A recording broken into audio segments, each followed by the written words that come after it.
Hello दोस्तों, आज मैं कैलेंडर का एक ऐसा शॉर्टकट ट्रिक बताने जा रहा हूं जिसके वर्ष पे आप तुरंत कुछ ही सेकेंड में ये पता कर लेंगे कि कौन सा कैलेंडर किस वर्ष रिपीट होने वाला है। ज्यादा इसमें समय नहीं लगेगा, कुछ ही समय लगेगा। कुछ समय में आप तुरंत बता दीजिएगा कि भाई ये कैलेंडर का ईयर किस वर्ष रिपीट होने वाला है। तो जैसे आपके सामने सवाल है कि सन 2010 का कैलेंडर किस वर्ष के जैसा होगा, तो 2010 का कैलेंडर किस वर्ष के जैसा होगा, इसका मतलब ये समझ लीजिए, क्लियर मतलब है कि हर वर्ष का कैलेंडर कभी ना कभी किस वर्ष में रिपीट होता, वही सेम टू सेम कैलेंडर वापस आता है। ठीक है, तो किस वर्ष का कैलेंडर किस वर्ष में रिपीट होगा ये जानने के लिए आपको कुछ नहीं करना है। ठीक है, क्या करना है, जो भी वर्ष आपको दिखाई दे रहा है 2010, तो इसका शुरू का नहीं, अंत का 2 डिजिट को क्या करना है, अंत के 2 डिजिट को डिवाइड करना है। किससे डिवाइड करना है, 4 से भाग देना है। किससे, 4 से। ठीक है, तो शुरू का 2 डिजिट नहीं, बस अंत का 2 डिजिट। याद कीजिए, पिछले वाले वीडियो में मैंने बताया था कि कोई भी वर्ष लीप ईयर है या नहीं जानने के लिए, अगर शताब्दी का वर्ष है तो शुरू का 2 डिजिट को भाग देना है, और बिना शताब्दी इस प्रकार के वर्ष है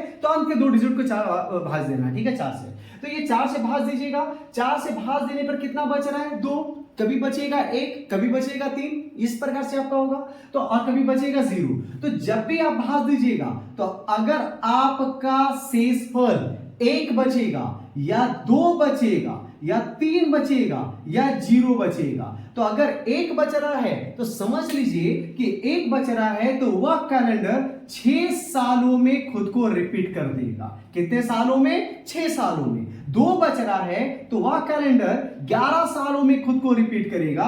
3 बच रहा है तो वो कैलेंडर भी 11 सालों में खुद को रिपीट करेगा। और 0 बच रहा है तो वह कैलेंडर खुद को 28 सालों में खुद को रिपीट करेगा। कब रिपीट करेगा, 28 सालों में खुद को रिपीट करेगा। ठीक है, तो ये 2010 है ना, 2010 का अंत के 2 डिजिट को 4 से भाग दिए, कितना बचा, 2 बच रहा, मतलब ये कैलेंडर कितने साल में खुद को रिपीट करेगा, 11 साल में। तो 2010 में 11 जोड़ दीजिएगा, कितना आएगा, 2021। मतलब इस सवाल का आंसर है ऑप्शन नंबर बी, 2021, कि 2010 का कैलेंडर सेम टू सेम 2021 में रिपीट होने वाला है। ये क्लियर हो गया।